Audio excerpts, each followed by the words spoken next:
Hello and welcome everyone. Start करते हैं हम आज से हमारे सेशन को। आज का हमारा जो सेशन है पढ़ने वाले हम लोग ट्रैक्टर सिस्टम, ठीक है। इसके दिनों ही जो हमारा पिछला क्लास चला था, यानी कल मंडे की जो क्लास चली थी हमारी, उसमें हम लोग ट्रैक्टर सिस्टम पढ़ रहे थे और ट्रैक्टर सिस्टम के कुछ पार्ट हो गए थे, कुछ टाइप हो गए थे। अब हम देखेंगे उसमें क्या थे, उनकी फ्यूल क्वालिटी। आई होप कि ये भी हो गया था। एक बार इसको आपको हम समझाते हुए फिर आगे बढ़ते हैं, ठीक। तो चलिए इसको स्टार्ट करने से पहले, आगे बढ़ने से पहले आप सभी लोग कंफर्मेशन कीजिए कि आप सभी को ऑडियो वीडियो दोनों प्रॉपर विजिबल है, एस आर नो। चलिए सभी लोग एक कंफर्मेशन कीजिए कि आप सभी को ऑडियो वीडियो दोनों प्रॉपर विजिबल है, कोई डाउट नहीं है इसमें। तो फिर हम सेशन को यहाँ से फिर स्टार्ट करते हैं, ठीक। मैंने यहाँ पे छोड़ा था कि एक बार आप रीड करिएगा, नहीं समझ में आएगा तो फिर हम इसको आपको क्या करेंगे, एक बार और भी समझाया जाएगा।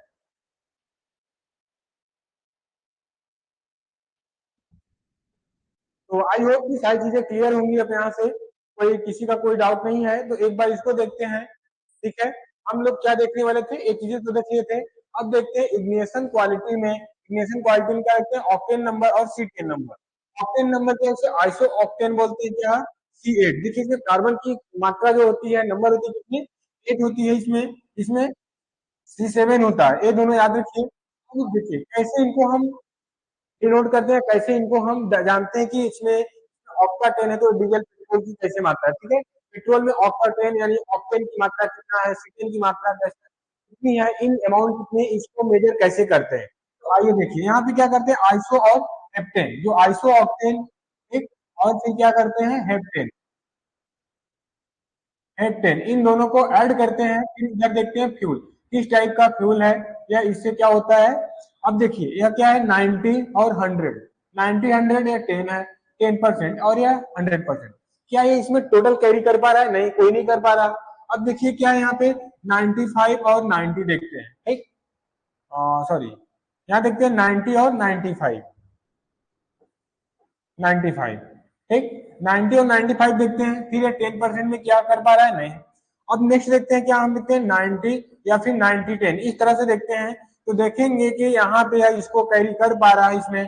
तो जो ऑक्टेन की मात्रा होगी वही पेट्रोल में ऑक्टेन की मात्रा देखी जाएगी, ठीक। इसमें क्या है, जैसे इन दोनों में, इन दोनों का क्या किया जा रहा है, 9:1 का बनेगा। इस तरह से क्या बनेगा, 9:1 का।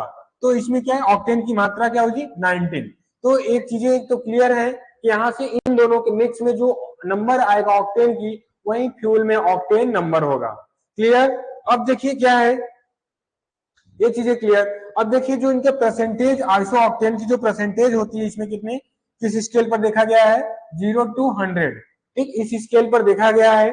अगर इसमें, अगर आप बताइए, एक में 90 है और फिर क्या है, और 70, तो इसमें पेट्रोल या फ्यूल में ऑक्टेन नंबर कितना होगी, जो अधिक होगा वही क्या होगी, उसकी ऑक्टेन नंबर देखी जाएगी। क्लियर।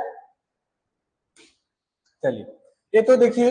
अब देखिए दो चीजें, ऑक्टेन नंबर और सीटेन नंबर। ऑक्टेन नंबर या आइसो ऑक्टेन किसमें देखा है, पेट्रोल के लिए किया जाता है, किसके लिए, पेट्रोल के लिए। और फिर जो हमारा सीटेन नंबर है, सीटेन नंबर किसके लिए किया जाता है, डीजल के लिए, ठीक।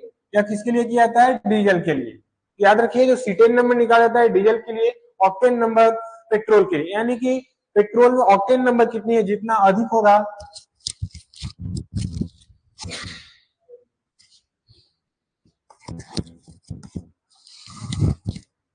अब देखिए क्या है, ऑक्टेन नंबर के बाद क्लियर कि जितना अधिक होगा, जैसे 55 है और 50, तो इसमें ऑक्टेन नंबर कितना होगी, 55 होगी। जो अधिक होगा क्या होगा, ऑक्टेन नंबर। उसी तरह आते हैं सीटेन नंबर।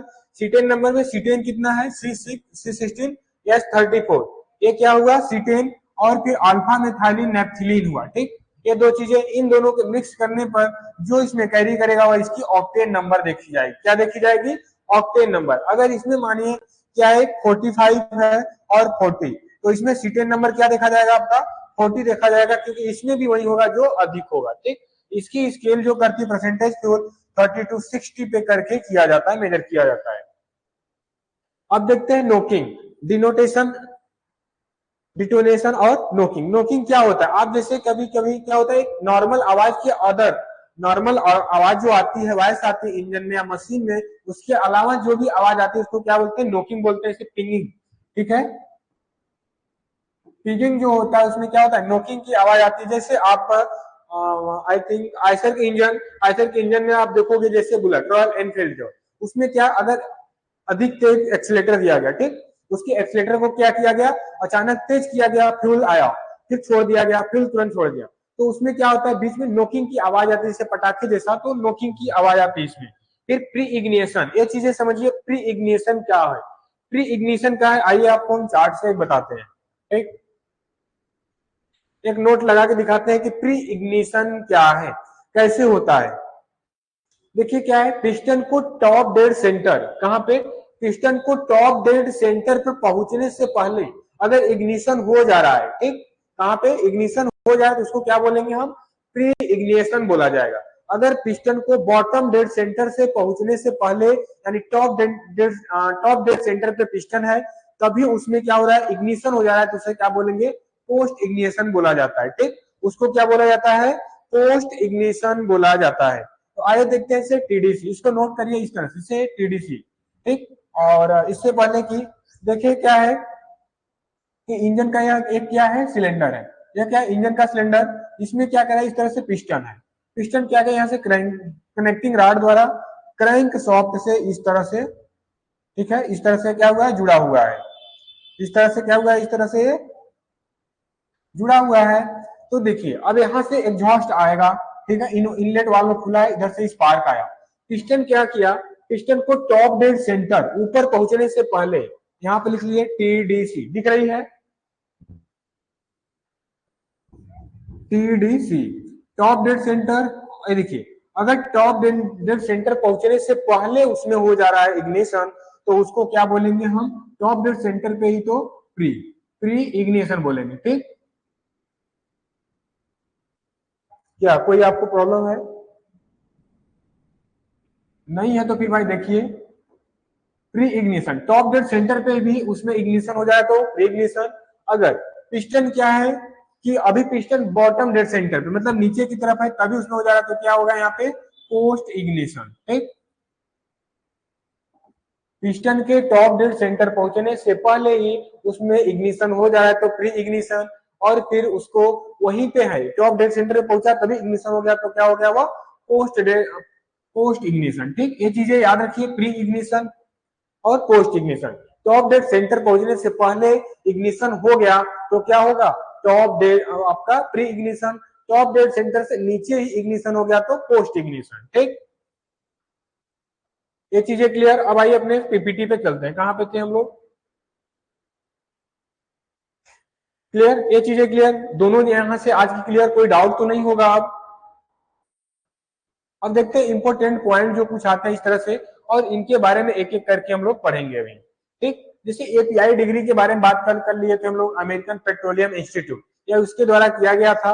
इसमें कितना था, 10 to 70 डिग्री सेंटीग्रेड, यानी 60 फारेनहाइट तक, ठीक, इतने 60 फारेनहाइट तक इसको कैरी करता था। ऑक्टेन नंबर 0 से 100 था, सीटेन नंबर 30 to 60 स्केल पे इसको मेजर किया जाता है, ठीक। एक किसके लिए है, या पेट्रोल में,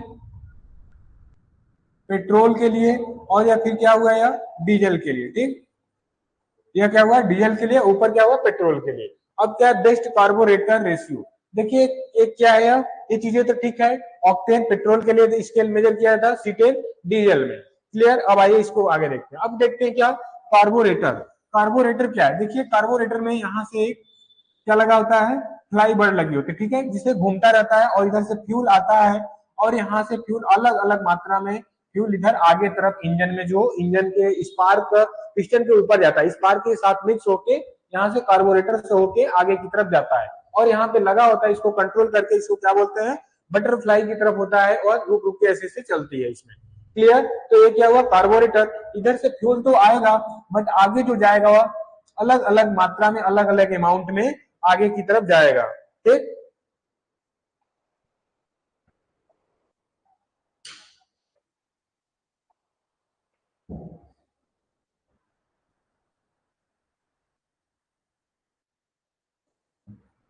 चलिए ठीक है। अब देखिए कार्बोरेटर, जो कार्बोरेटर का रेशियो होता है वह 15:1 होता है, कितना होता है, 15:1।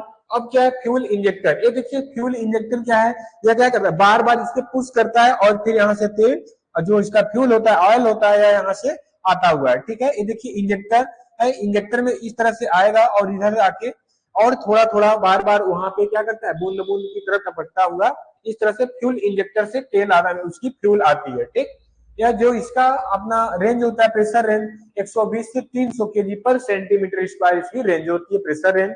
सुटेबल फ्यूल, अगर आपको हाई स्पीड लेना है, ठीक, क्या करना है, किसी इंजन से आपको स्पीड लेनी है तो क्या करोगे, आप उसको पेट्रोल इंजन बनाओगे। क्लियर, अगर आपको किसी भी इंजन की हाई स्पीड लेनी है, स्पीड काम करनी है, उसको लोड कम देना है तो पेट्रोल इंजन का यूज करेंगे। अगर वह उसको पावर अधिक लेना है, उससे क्या करना है, पावर अधिक लेना है तो डीजल। अभी तक आप देखो, जैसे आप एग्रीकल्चर के स्टूडेंट हो, क्लियर, आप एग्रीकल्चर के स्टूडेंट हो, ये तो आपको क्लियर है कि हम एग्रीकल्चर के स्टूडेंट हैं। ठीक, और बात रही कि आप देखोगे अभी तक जो ट्रैक्टर है, यानी जो भी फील्ड में काम करने वाले मशीन बनाए जा रहे हैं, वो कैसे बनाए जा रहे हैं, डीजल इंजन ही बनाए जा रहे हैं, क्योंकि उसमें क्या है, पावर अधिक है। ठीक, क्या है, उसमें स्पीड तो कम है थोड़ी, बट उनसे काम अधिक लिया जा सकता है, अधिक क्षमता वाली, अधिक पावर वाला वर्क उनसे कराया जा सकता है। क्लियर, ये चीजें क्लियर। अब आते हैं इग्निशन सिस्टम। इग्निशन सिस्टम के बारे में पहले भी हम बता चुके थे, जब इंजन के पार्ट आपको हम कवर करा रहे थे या पढ़ा रहे थे, तो उसमें हम आपको इग्निशन सिस्टम की भी बात कर लिए थे। ठीक, कि इग्निशन सिस्टम क्या, इग्निशन सिस्टम यानी दहन। दहन कैसे होगा, अगर पेट्रोल इंजन है, ठीक है, पेट्रोल इंजन है तो उसमें क्या होगा, स्पार्क के साथ फ्यूल आएगा। स्पार्क आएगा कहां से, स्पार्क कहां से आएगा, स्पार्क प्लग से आएगा। स्पार्क प्लग में स्पार्क कहां से आएगा, अब उसके लिए बैटरी चाहिए। ठीक है, स्पार्क प्लग, स्पार्क प्लग के लिए स्पार्क इग्निशन से होगा। स्पार्क इग्निशन आएगा कहां से, स्पार्क प्लग से। ठीक, इसको देखिए, स्पार्क इग्निशन, फिर क्या होगा इसमें, स्पार्क इग्निशन से फिर इसमें क्या आएगा, स्पार्क प्लग। ठीक, स्पार्क प्लग, स्पार्क प्लग के बाद क्या, इसमें बैटरी लगेगी। ठीक है, बैटरी, बैटरी चार्ज कैसे होगी, वह डायनेमो से। ठीक, डायनेमो से क्या होगी, बैटरी चार्ज होगी। ठीक, तो इस तरह से एक देखिए, इन सारी चीजों को एक तरह से एक तरह जोड़ते चलिए, आपको अच्छे से और आसानी से समझ में आएगी चीजें। अगर उसके बाद भी कोई डाउट आपको रह जाता है तो उसको आप एक बार डिस्कस जरूर करिएगा। क्लियर, चलिए, तो क्या है ignition system. Ignition system, spark ignition, जो वोल्टेज कितना होती है, देखिए इसमें क्या होता है, 18,000 भी देखा गया और 20,000, बट एक एवरेज जो होता है 22,000, बट एक एवरेज जो देखा गया इसमें अच्छा माना गया, जो कि इंजन इसके नैनोमीटर मिनट में क्या होता है, इसको स्टार्ट कर सकती है, चालू हो सकता है, वह 20,000 है। कितना, 20,000। और फिर स्पार्क प्लग गैप क्या हो, जैसे दो एक स्पार्क है, आप स्पार्क प्लग देखे होंगे, इसे क्वाइल भी बोलते हैं। ठीक, हमारे यहाँ क्या बोलते हैं, उसको क्वाइल भी बोलते हैं। ऐसे जो जनरली गांव में अगर जो बाइक रखे हैं उनसे निकाल, आपको स्पार्क प्लग के बारे में पूछेंगे तो बोलेंगे उसको ये क्या है, क्वाइल है। ठीक है, बट एक स्पार्क प्लग है, स्पार्क प्लग में जो है बीच में इनके डिफरेंस होता है। ठीक, बीच में जो है स्पेस होती है, या कितना होना चाहिए, 0.5 टू 0.85 mm होना चाहिए। ठीक, अगर यह होगा, अगर इससे कम या ज्यादा होता है, ठीक, तो क्या होगा, प्री इग्निशन या पोस्ट इग्निशन हो जाएगा, जिससे पावर क्या कम या अधिक पावर होगी इंजन में। ठीक, इससे क्या होगा, पावर कम या अधिक होगी। अगर प्री इग्निशन और पोस्ट इग्निशन हो जाता है तो इंजन में पावर क्या होगा, कम या ज्यादा पावर जनरेट होगा। ठीक, अब बैटरी टाइप कैसी होती है, लेड एसिडिक एसिडिक बैटरी होती है। फिर इसमें जो सल्फ्यूरिक एसिड पाया जाता है, कितना, इसमें सल्फ्यूरिक एसिड और डिस्टिलेट वाटर पाया जाता है। सल्फ्यूरिक एसिड 35% पाया जाता है, डिस्टिलेट वाटर 65%। कितना, 65% डिस्टिलेट वाटर और 35% सल्फ्यूरिक एसिड पाया जाता है। और जो देखिए, जो इस इग्निशन स्पेसिफिक ग्रेविटी इसकी होती है बैटरी की, वह कितना देखा गया है, 1.280, यानी कि इसपे क्या होगी, बैटरी चार्ज है। अगर आप एक इसके लिए क्या चाहिए, मेजर करने के लिए छोटी सी मीटर आती है, उसमें स्पेसिफिक ग्रेविटी इसकी मेजर की जाती है। अगर स्पेसिफिक ग्रेविटी, ठीक है, यदि स्पेसिफिक ग्रेविटी 1.280 के इक्वल है तो वह चार्ज बैटरी है। अगर वह क्या है 1.225 स्पेसिफिक ग्रेविटी है तो वह डिस्चार्ज बैटरी है। ठीक, अगर सपोज दैट कि आप क्या करते हैं, किसी भी बैटरी को 100% चार्ज करते हैं। ठीक, क्या करते हैं, 100% चार्ज करते हैं। अगर आप उसको क्या करें, 10 दिन के लिए ऐसे ही रख दें। ठीक, 10 दिन के लिए, तो सपोज दैट कि कितना, एक सप्ताह के लिए, यानी 7 दिन के लिए ऐसे ही रख दे। अब आप 7 दिन बाद देखें इसमें क्या हुई, यह बैटरी क्या हुई, केवल 30% क्या रह गई, चार्ज रह गई। कितना रह गई अब बैटरी चार्ज, यह बैटरी जो चार्ज रह गई अब कितना रह गई, अब केवल 30% चार्ज रह गई 7 दिन बाद। तो यानी पर डे कितना हो रहा है इसका, 7-10% पर डे इसकी लॉस हो रही है। कितना चार्ज परसेंट लॉस हो रहा है, चार्ज परसेंट, 10% इसका चार्ज जो है लॉस हो रहा है। यानी कि बैटरी क्या है, उतनी अच्छी बैटरी नहीं है, उतनी इसकी कैपेसिटी नहीं है। अगर स्पेसिफिक ग्रेविटी आपकी 1.280 मिलती है तो चार्ज बैटरी देखी जाएगी। अगर 1.225 स्पेसिफिक ग्रेविटी देखने को मिलती है तो बैटरी कैसी मानी जाएगी, डिस्चार्ज बैटरी बोली जाएगी। क्लियर। अब क्या है, इलेक्ट्रोलाइटिक लेवल एवं प्लेट कितना, इसकी जो इलेक्ट्रोलाइटिक प्लेट का जो लेवल होता है वह कितना, 12 to 14 mm। कितना, 12 to 14 mm इसके क्या इलेक्ट्रोलाइटिक लेवल जो प्लेट है उसका जो कितना होना चाहिए, की होनी चाहिए 12 to 14, 12 से 14 की। बैटरी लीकेज है तो 1 to 21% इन 24 घंटे। ठीक है। अगर जैसे अभी बताया मैंने कि 100% आप बैटरी चार्ज किए हो, ठीक, क्या किए हो, 100% बैटरी चार्ज किए हो, 10 दिन बाद वह क्या हो गई, केवल 30% चार्ज रह जाती है 7 दिन बाद। यानी कि बैटरी क्या है, 10% डेली लॉस हो रही है, लॉस हो रही है। तो इसका मतलब कि बैटरी क्या है, लीकेज। अगर बैटरी लीकेज है तो 24 घंटे में केवल कितना होना चाहिए, 1% होनी चाहिए। फिर वह उसको क्या करेगा, जो इंजन में या मशीन में डायनेमो लगा है पुनः उसको रिचार्ज कर लेगा। क्या कर लेगा, पुनः दोबारा उसको चार्ज कर लेगा। क्लियर। तो रहा इग्निशन सिस्टम, क्या रहा है, इग्निशन सिस्टम। इग्निशन सिस्टम समझ में आया होगा आई होप, कोई डाउट इससे।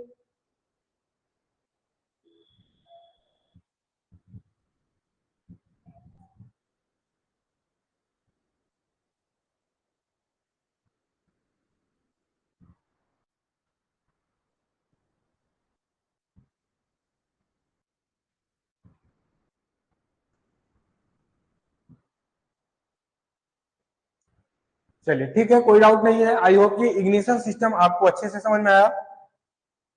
अब देखते हैं कूलिंग सिस्टम। कूलिंग सिस्टम तो देखिए सेम चीजें है, जैसे कि इंजन में कूलिंग करने के लिए क्या होता है, 4 पिस्टन इंजन है। ठीक है, कितने, 4 पिस्टन के इंजन है या, और फिर यह प्रॉपर तरीके से चल रहा है सपोज दैट। फिर क्या लगे होते हैं, इसको कूल करने के लिए इधर आगे रेडिएटर लगे होते हैं। ठीक, रेडिएटर इधर आगे जो लगे होते हैं यहाँ पे पानी डालने के लिए बना होता है। फिर इसमें यहाँ पे पंप लगे होते हैं। ठीक, फिर यह पानी को क्या करता है, इंजन के पूरे जो इसके सिलेंडर के पास जैकेट लगे होते हैं, वाटर जैकेट, इन सबको क्रॉस करते हुए फिर यह रेडिएटर में आता है। रेडिएटर से फिर यह इसी तरह इसका चक्र चलता है और इंजन पूरे इंजन को यह क्या करता है, कूल करके रखता है। ठीक, देखिए कूलिंग सिस्टम का जो काम क्या है, कूलिंग सिस्टम का काम क्या है, जो पावर में पावर स्ट्रोक में हाईएस्ट टेम्परेचर जो होता है वो कितना होता है, कितना होता है, 1600, कितना 1600 डिग्री सेंटीग्रेड टेम्परेचर होता है। इसको कंट्रोल करने का काम कौन करेगा, कूलिंग सिस्टम।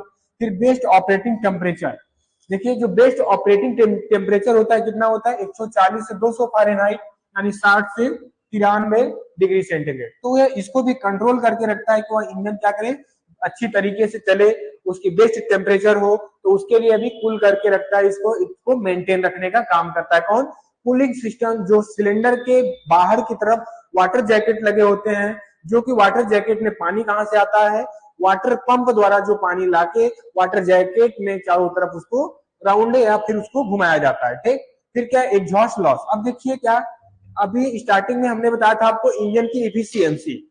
ठीक है, क्या बात किए थे हम लोग, इंजन की इफिशियंसी बात किए थे। ठीक, इंजन की इफिशियंसी क्या थी, डीजल इंजन की 32 से 38%। ठीक, यही देखे थे हम लोग। ठीक है, 32 से 38%। तो देखिए जो इंजन का जो लॉसेस होता है, पावर कहां कहां पे लॉसेस होता है, लॉस कहां पे हो रहा है, एग्जॉस्ट में 40%, कूलिंग में 30%। देखिए पंप चल रही है, ठीक, क्या चल रहा है, वाटर पंप चल रहा है। तो वाटर पंप चलने के लिए उसको पावर चाहिए या नहीं चाहिए, पावर तो चाहिए ही चाहिए। वाटर पंप चलाया जा रहा है कहां पे, उसी इंजन में, यानी उसी मशीन में चले, ट्रैक्टर में चल रही है, उसको चलाने के लिए पावर चाहिए। उस पावर में जो वाटर कूलिंग को चलाने के लिए कितना होता है, 30% लॉस होता है। एग्जॉस्ट होता है, एग्जॉस्ट के टाइम भी पावर चाहिए, उस टाइम 40% यानी 40% पावर लॉस होता है। फिर उसके बाद जो शेष बचता है कितना, 30%।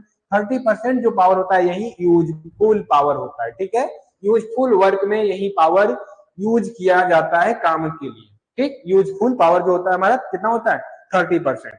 अब क्या है, थर्मोस्टेट वाल्व, जो थर्मोस्टेट वाल्व होता है मशीन इंजन में, ठीक है, वह कितने पे ओपनिंग होता है, 70 टू 75 डिग्री सेंटीग्रेड, ठीक, कितना, 70 से 75 डिग्री सेंटीग्रेड पे थर्मोस्टेट वाल्व क्या होता है, खुलना स्टार्ट हो जाता है। फिर जो पूरी तरह से खुलता है किसमें, पेट्रोल इंजन में, वह क्या होता है, 82 डिग्री सेंटीग्रेड पे पेट्रोल इंजन में ओपन होता है, जो हमारा थर्मोस्टेट वाल्व होता है।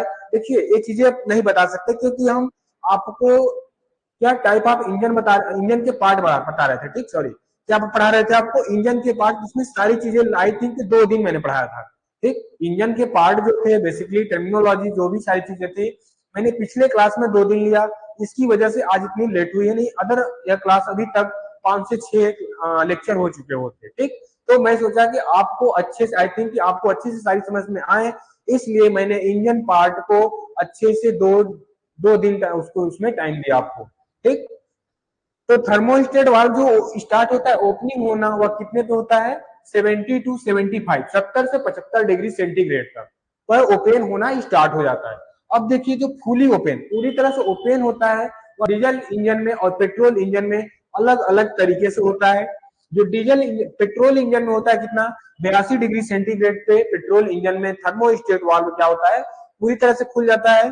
88 से 90 डिग्री सेंटीग्रेड पे डीजल इंजन में यह क्या होता है, पूरी तरह से ओपन हो जाता है, किसमें डीजल इंजन में 88 से 90 डिग्री सेंटीग्रेड पे क्या होता है, या ओपन होना स्टार्ट हो जाता है, ठीक। अब देखिए क्या नेक्स्ट आता है, लुब्रिकेशन सिस्टम। लुब्रिकेशन सिस्टम मैंने पहले बताया, कोई बताए कि लुब्रिकेशन सिस्टम का क्या पर्पज होता है, क्या काम होता है, किसी भी मशीन में लुब्रिकेशन सिस्टम का क्या वर्क है, कोई एक जो बेसिक वर्क है उसका, जो सबसे मेन पर्पज उसका है, कोई बताए कि लुब्रिकेशन ऑयल का या लुब्रिकेशन सिस्टम का मशीन में क्या काम है।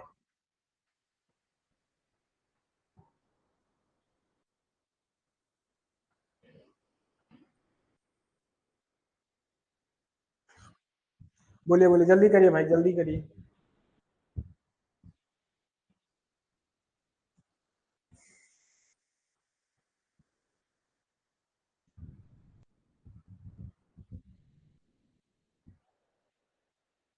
चलिए, तो आइए देखते हैं हमारे बॉडी में क्या है, जैसे ब्लड है, ठीक है, हमारे बॉडी में ब्लड है, ब्लड को सर्कुलेट करने के लिए यहाँ पे क्या लगाया हुआ है, पंप, जिसे क्या बोलते हैं, हार्ट। वह क्या करता है, बराबर काम करता रहता है, ठीक, वह क्या करता है, बराबर ओपन बंद होता रहता है, यानी कि क्या है, पंप है, जो कि क्या करता है, पूरे बॉडी में हमारे ब्लड को सर्कुलेट करता है। ब्लड का क्या क्या है, हमारे शरीर को पावर करना, और जो हमारे यहाँ पे बहुत सारी एनर्जी को यहाँ पे स्टोर करके रखना हमारे ब्लड का काम है, ठीक। तो इसी तरह इसमें आता है हमारा किसमें, लुब्रिकेशन सिस्टम। लुब्रिकेशन सिस्टम में मेन पर्पज क्या है इसका, फ्रिक्शन को कम करना, ठीक, लेस ऑफ फ्रिक्शन, फ्रिक्शन को कम करना, फिर कूलिंग का काम करना, सीलिंग, क्लीनिंग, ठीक, ये सब किसका काम है, लुब्रिकेशन सिस्टम का। फिर ऑयल पंप प्रेशर, जो लुब्रिकेशन ऑयल के पंप का जो प्रेशर होता है कितना, 3 kg 3 kg पर सेंटीमीटर स्क्वायर इसका प्रेशर होता है। देखिए प्रेशर क्यों होगा इसमें, क्योंकि जो लुब्रिकेशन ऑयल पंप है, या पंप चलेगी, पंप चलेगा तो इसके लिए क्या चाहिए, पावर चाहिए, ठीक, पावर चाहिए, तो जो पावर लगेगा इस पे 3 kg पर सेंटीमीटर स्क्वायर इसमें क्या लगेगा, पावर लगेगा, ठीक।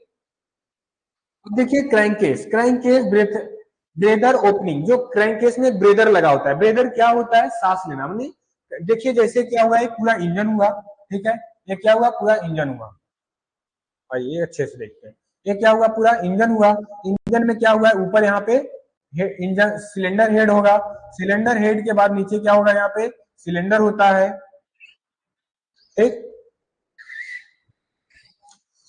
यहाँ पे क्या लगा, पिस्टन हेड, सिलेंडर हेड लगा, सिलेंडर हेड के बाद यहाँ सिलेंडर है इधर, सिलेंडर के बाद इसमें क्या हुआ, पिस्टन हुआ, piston crank soft, crank connecting rod से क्रैंक सॉफ्ट द्वारा इस तरह से कनेक्ट हो गया, ठीक, इस तरह से क्या हुआ यहाँ पे, या कनेक्ट हो गया, कनेक्ट होने के बाद या फिर कनेक्टिंग रॉड से यहाँ पे जुड़ गया।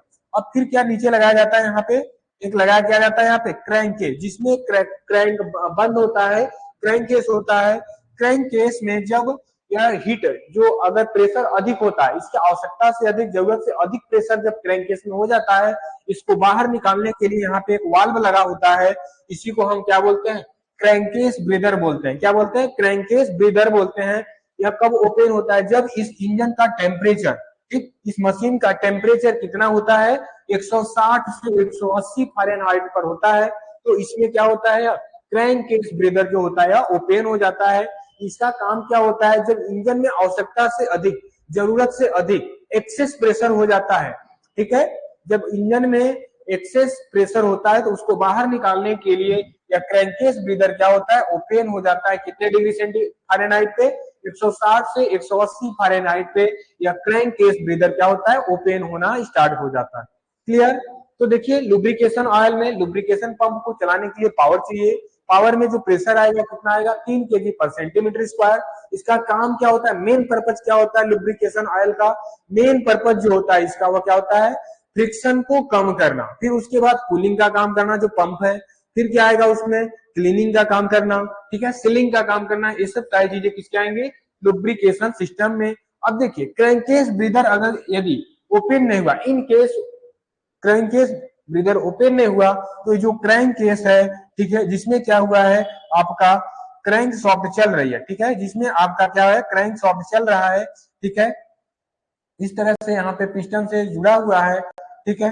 अगर यह चल रहा है, इसमें अगर प्रेशर जो है, ठीक है, इसमें जो प्रेशर इसकी आवश्यकता से अधिक होने पर क्रैंक केस वाल्व यदि नहीं खुला इन केस, तो यह क्या होगा, नीचे से इंजन क्या हो जाएगी, फट जाएगा, क्रैंक केस क्या होगा इसका, फट जाएगा। इसलिए यहाँ पे क्या लगाया होता है, क्रैंक केस ब्रीदर लगा होता है, जो कि आवश्यकता से अधिक प्रेशर होने पे इसको बाहर निकाल सके। क्लियर। अब देखिए क्या है, हाइड्रोलिक सिस्टम। देखिए किसी भी ट्रैक्टर के लिए, अभी तो सेम चीजें थी, इंजन के बारे में था, इंजन कैसे चलेगी, क्या चाहिए, लुब्रिकेशन ऑयल क्या है, उसका सिस्टम क्या है, बाकी पिस्टन, क्रैंक केस, ठीक है, crank shaft, piston pin, connecting rod, ठीक है, spark plug, fuel injector, carburettor, ठीक है, एग्जॉस्ट वाल्व, इनलेट वाल्व, इन सारी चीजों के बारे में हम लोग पहले भी अच्छे से पढ़ चुके हैं। अब जो बेसिक चीजें ट्रैक्टर में पढ़नी है, उन सब चीजों को केवल हम लोग पढ़ेंगे। देखिए ये सब चीजें एक छोटी मशीन में नहीं, बाकी सभी मशीन में सब लगे हुए होते हैं जो हमें चाहिए, अलग अलग तरह के। अगर पेट्रोल इंजन है तो कार्बोरेटर पाया जाएगा, अगर डीजल इंजन है तो वहां पे फ्यूल इंजेक्टर पाया जाएगा, ठीक है, उसमें फ्यूल इंजेक्टर लगा होगा। क्लियर। अगर वो क्या होगा, 2 स्ट्रोक इंजन होगा तो उसमें वाल्व ना होकर क्या लगा होगा, पोर्ट लगे होंगे, ठीक, क्या होंगे, पोर्ट लगे होंगे, जो टक टक की आवाज आती है उसमें क्या हो, 2 स्ट्रोक इंजन में क्या होता है, वहां पे पोर्ट लगा होता है। 4 स्ट्रोक इंजन में क्या होता है, वहां पे 4 स्ट्रोक इंजन में वाल्व लगे होते हैं, इनलेट वाल्व और एग्जॉस्ट वाल्व, ठीक। अगर उसमें देखिए, अगर वह क्या है पेट्रोल इंजन, तो कार्बोरेटर के साथ साथ उसमें क्या पाएगा, स्पार्क प्लग होगा। डीजल इंजन है तो उसमें क्या होगा, केवल एक इनलेट वाल्व होगा जहां से एयर आएगा, फिर उसमें कंप्रेशन बनेगा, हीट होगी, हीट होने के बाद फिर वहां पे कंबोशन होगा, फिर इग्निशन होगा। यह सब प्रोसेस होता है किसमें, डीजल इंजन में। डीजल इंजन में फ्यूल इंजेक्टर पाया जाता है।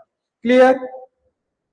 अच्छा चलिए बताइए कि इन सबको कौन ऑपरेट करता है, कि कब हमें फ्यूल चाहिए, कब इनलेट वाल्व खुलना चाहिए, कब एग्जॉस्ट वाल्व ओपन होना चाहिए, ठीक है, कब हमारा कैम सॉफ्ट कैसे चले, फ्यूल ऑयल मोबिल हमारा, सॉरी इसे क्या बोलते हैं, लुब्रिकेशन ऑयल, लुब्रिकेशन ऑयल कब कहाँ पे पहुंचनी चाहिए, इन सब चीजों को कौन ऑपरेट करता है, कोई बताए जो क्लास में प्रेजेंस है, जो पिछला क्लास किए भी हो तो वे बताएं कि यह कैसे होता है और इसको कौन ऑपरेट करता है, ठीक। इतना ही बताइए बस कि इनलेट वाल्व,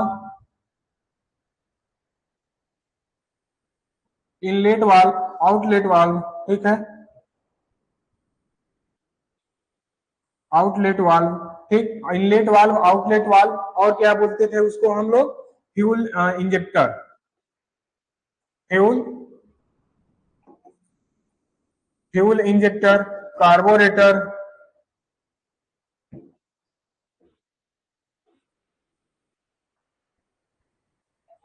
कार्बोरेटर, इन सबको कौन ऑपरेट करता है, कोई बताए कि इन सबको कौन ऑपरेट करता है, कैन। लीजिए बड़ा सा लिख दिए, अब याद रखिए क्या कौन ऑपरेट करता है इनको, कैन। कैन क्या करता है, इन सबको ऑपरेट करता है, कब इनलेट वाल्व ओपन चाहिए, कब एग्जॉस्ट वाल्व या आउटलेट वाल्व ओपन चाहिए, कब उसमें फ्यूल आना चाहिए, कब उसमें कार्बोरेटर से पेट्रोल पेट्रोल जो फ्यूल यूज किया था वो है, ठीक है, इन सबको यही ऑपरेट करता है। अब देखिए हम लोग क्या थे, हाइड्रोलिक सिस्टम, छोड़िए वहां पुरानी चीजें थी जो कि आपको क्वेश्चन करने पर नहीं आया तो फिर डिस्कस कर लिया गया। अब आइए देखते हैं क्या है हाइड्रोलिक सिस्टम। ट्रैक्टर का एक सबसे मेन पार्ट है, मेन काम क्या है, हाइड्रोलिक सिस्टम। अगर ट्रैक्टर है तो उसमें हाइड्रोलिक सिस्टम सबसे इंपॉर्टेंट चीज है, ठीक। देखिए हाइड्रोलिक सिस्टम का काम क्या है, जैसे पहले क्या होते थे, मैनुअल या फिर नॉर्मल स्टीयरिंग आते थे, ठीक। जो स्टीयरिंग लगी होती थी ट्रैक्टर में वो क्या होते थे, मैनुअल या पावर आते नॉर्मल आते थे। अब क्या होने से प्रेशर यानी पावर स्टीयरिंग आने लगे, तो उसको पावर स्टीयरिंग को वर्क करने के लिए हाइड्रोलिक सिस्टम चाहिए। ब्रेक भी पावर आने लगे तो उसके लिए हाइड्रोलिक चाहिए। 3 पॉइंट हिच, जो 3 पॉइंट हिच होता है, इस तरह से जो जिसमें कल्टीवेटर ऐड अपना कनेक्ट किया जोड़ा जाता है, उसमें 3 पॉइंट हिच को सिस्टम को चलाने के लिए हमारा क्या चाहिए, हाइड्रोलिक सिस्टम चाहिए, ठीक। अब इसमें जो वर्क वर्क होता है कैसे, पास्कल लॉ पे होता है। पास्कल लॉ क्या होता है, आइए देखते हैं पास्कल लॉ क्या होता है, ठीक। पास्कल लॉ के बारे में बात करते हैं। पास्कल लॉ देखिए, इधर से क्या है, एक प्रेशर आ रहा है, ठीक। इधर से प्रेशर आ रहा है, इधर अब जा रहा है, ठीक। अब देखिए इसको भी बताते हैं, इधर बड़ा इधर छोटा क्यों बना है, ये चीजें देख लीजिए। अगर इधर से प्रेशर कितना जा रहा है, 1 kg लगाया जा रहा है, ठीक। कितना लगाया जा रहा है इधर से, 1 kg इधर से लगाया जा रहा है और 10 kg यहाँ पे, ठीक। अगर 1 kg लगाने पर इसमें क्या होता है, 10 मीटर, कितना, 10 मीटर या क्या करता है, प्रेशर लगता है, 10 मीटर इधर आता है। और फिर इसमें 10 kg लगाने पर क्या होता है, 1 मीटर इधर आता है। तो आप बता सकते हैं कि 1 kg से कितना प्रेशर उठाया जा रहा है, 10 kg, यानी कि W1/A, मतलब एक वर्ग में 1 मीटर एरिया, ठीक। यही बात कर रहा है कि 1 मीटर, एक कितना वेट लगा, कितना 1 kg लगा के इसको कितना किया गया, रिप्लेस 1 मीटर किया गया एरिया इसका। 10 kg लगा के कितना एरिया रिप्लेस किया गया, 10 मीटर। तो यही क्या हो गया कि 1 kg प्रेशर लगा के हम 10 kg लोड को उठा सकते हैं। तो W A बराबर W1A यही है कि 1 kg प्रेशर लगा जो वर्क हुआ, ठीक है, 1 kg, और एरिया कितना होगा इसका, 1 मीटर। कितना हुआ एरिया इसका, 1 मीटर एरिया हुआ, 1 मीटर एरिया। तो एक जिसका वेट लगा 1 kg, 1 मीटर एरिया उसका रिप्लेस हुआ। फिर उसी तरह W2 तो 10 kg में 10 मीटर स्क्वायर एरिया, इसका 10 मीटर एरिया क्या हुआ, रिप्लेस किया गया। तो यानी आप इसको बोल सकते हैं कि इस तरह से 1 kg प्रेशर लगा के 10 kg भार को हम उठा सकते हैं। यही हाइड्रोलिक सिस्टम है, यही कि कम प्रेशर लगा के अधिक लोड को उठाने का काम कौन करता है, हाइड्रोलिक सिस्टम द्वारा ही किया जाता है, ठीक। आइए फिर अपने स्लाइड पे चलते हैं। देखिए ये चीजें थी, W1A इक्वल टू W2A2, ठीक।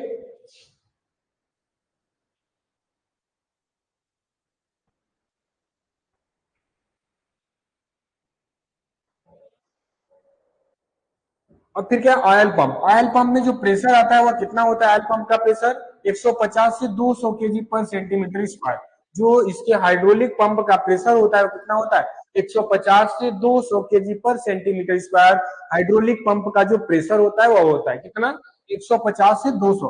अब देखिए प्रेशर क्यों लगता है, अगर वर्क होगा, वो पंप चलेगा तो पंप चलाने के लिए पावर चाहिए, पावर चाहिए तो इंजन में आएगी, प्रेशर आएगा, पंप में भी प्रेशर आएगा। तो उसके लिए जो पावर लगेगा वह 200 kg पर सेंटीमीटर स्क्वायर के अकॉर्डिंग क्या होगा, इसका प्रेशर बनेगा, ठीक। अब देखिए टाइप क्या होता है, दो टाइप का होता है।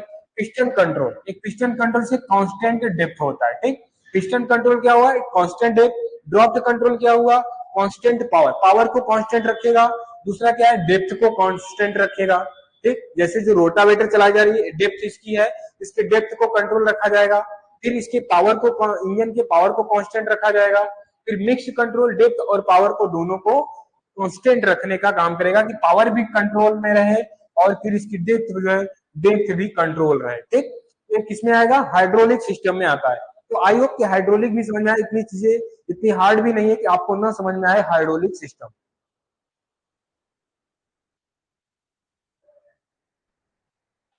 ठीक। अब देखिए गवर्नर, गवर्नर क्या है, एक गवर्नर क्या है, कोई बताए अभी तक, अभी जितना सॉरी अभी तक जितना आपको हम बताए उसमें कोई डाउट तो नहीं है। अगर उसमें कोई डाउट ना हो तो फिर हम आगे चलते हैं, गवर्नर के बारे में बात करते हैं। गवर्नर का देखिए जो काम होता है, हमेशा क्या काम होता है इसका, इसके इंजन जो मशीन है, मशीन के स्पीड को, इंजन के स्पीड को क्या रखना, कांस्टेंट रखना। नहीं तो कभी इंजन क्या हो, बहुत तेज चलेगी, फिर थोड़ा कम हो गया, बहुत तेज चला, फिर अचानक कम हो गया, ठीक। तो इस तरह से स्पीड को कम रखने के लिए क्या यूज किया गया है, इंजन में गवर्नर यूज किया गया। क्या यूज किया गया, गवर्नर। तो गवर्नर का काम क्या होता है, इसके स्पीड को क्या करना, कांस्टेंट करना, ठीक। और फिर क्या है, दो तरह के टाइप क्या है इसमें, दो तरह के हैं। पहला हिट एंड मिस सिस्टम है, बी क्या है, सॉलिड सिस्टम। इसे रेगुलेट करता है फ्यूल सप्लाई, यानी कि इसमें क्या होता है, फ्यूल सप्लाई को रेगुलेट करता है कौन, फ्लोएड सिस्टम, ठीक। कौन करता है, फ्लोएड सिस्टम जो गवर्नर का होता है वो क्या करता है, रेगुलेट करता है फ्यूल सप्लाई को। और हीट एंड मिस सिस्टम है रेगुलेट पावर स्ट्रोक, जो पावर स्ट्रोक होता है उसको रेगुलेट कौन करता है, पावर स्ट्रोक को हीट एंड मिस सिस्टम बोलते हैं। फ्लोएड सिस्टम क्या होता है, रेगुलेट फ्यूल सप्लाई। इसमें क्या आता है, सेंट्रीफ्यूगल गवर्नमेंट गवर्नर, और फिर क्या होता है, फिर न्यूमेटिक गवर्नर, और फिर हाइड्रोलिक गवर्नर। हाइड्रो कितने टाइप के हुए इसमें, तीन तरह के हुए, किसमें, फ्लोएड सिस्टम में। फ्लोएड सिस्टम ये क्या होता है, जैसे इधर से जब ये चलता है तो ये राउंड बाई द राउंड इधर क्या होता है, या ऐसे घूमता हुआ है, ठीक। जब यह घूमता है तो इंजन के स्पीड को क्या रखता है, फ्यूल को बराबर जाएगा, तो इंजन स्पीड क्या होगी उसमें, इस कांस्टेंट होगी, ठीक। और फिर क्या है तीसरा, गवर्नर हंटिंग। गवर्नर हंटिंग क्या है, erratic variation speed of governor, ठीक है। गवर्नर की जो स्पीड होती है उसको इरेटिक वेरिएशन करता है। रीजन क्या होता है, incorrect fuel, improper government adjustment, friction, ठीक है। अगर इनकरेक्ट फ्यूल आ रहा है तो इसका जो रीजन होगा क्या होगा, गवर्नर का सही से एडजस्टमेंट ना हो पाना, ठीक। इंजन में फ्रिक्शन आएगा तो उसका रीजन यही होगा। तो इरेटिक वेरिएशन जो आएगा स्पीड ऑफ गवर्नर पे, इसी का इसका रीजन क्या होगा, इंजन इनकरेक्ट फ्यूल का आना, गवर्नर का सही से एडजस्टमेंट ना होना, इंजन में फ्रिक्शन आना, उसकी वजह से इरेटिक वेरिएशन आएगा गवर्नर के स्पीड में, ठीक। और क्या, गवर्नर रेगुलेट क्या होगा, जैसे N1 equal to N2 upon ये, ठीक है।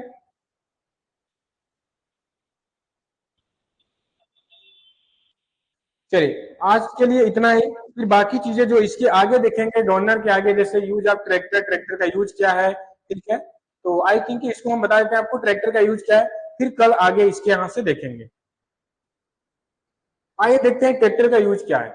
सबसे पहले जो ट्रैक्टर का यूज किया जाता है कृषि कार्यों के लिए किया जाता है, लोड को पुल करने के लिए, ट्रॉली को पुल करने के लिए, इन सब के लिए ट्रैक्टर का यूज किया जाता है। और क्या यूज किया जाता है यहाँ पे, बेल्ट एंड पुली, यानी जैसे आप थ्रेशरिंग करने के लिए देखो, ठीक है। जैसे स्टैटिक वर्क करने के लिए यूज किया जाता है ट्रैक्टर का, पीटीओ चलाने के लिए, ठीक है। और फिर ड्रॉबार हिच, ट्रॉली को पुश करने के लिए ड्रॉबार में लगाकर, 3 पॉइंट हिच, ठीक है। इन सबको काम कौन करता है, इस सबको कौन काम करेगा, ट्रैक्टर का यूज किया जाता है। ट्रैक्टर का यूज सभी को पता है, इसमें कोई डाउट नहीं है। तो आज के लिए इतना ही, कल हम यहाँ आगे देखेंगे, क्या देखेंगे, फार्म ट्रैक्टर, ठीक है। ट्रैक्टर कितने टाइप के हैं, फार्म पे कौन कौन से ट्रैक्टर यूज किए जाते हैं, कैसे हैं, ठीक है। अभी तक अगर आपको कोई डाउट हो, जितना अभी आप पढ़े, तो आप उसको क्या कर सकते हैं, डिस्कस कर सकते हैं। फिर हम उसके आगे आपके इस सेशन को एंड करते हैं, ठीक। आपको 2 मिनट का टाइम देते हैं, 5 मिनट, कोई डाउट हो तो पूछिए, फिर अदरवाइज हम क्लास को एंड करते हैं।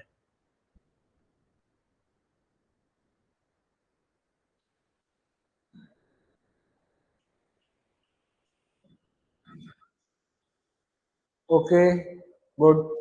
चलिए, आई होप कि कोई डाउट नहीं है किसी का। तो फिर हम आज के सेशन को एंड करते हैं। आज के लिए जय हिंद, जय Bharat. Take care, bye bye, good good, bye bye.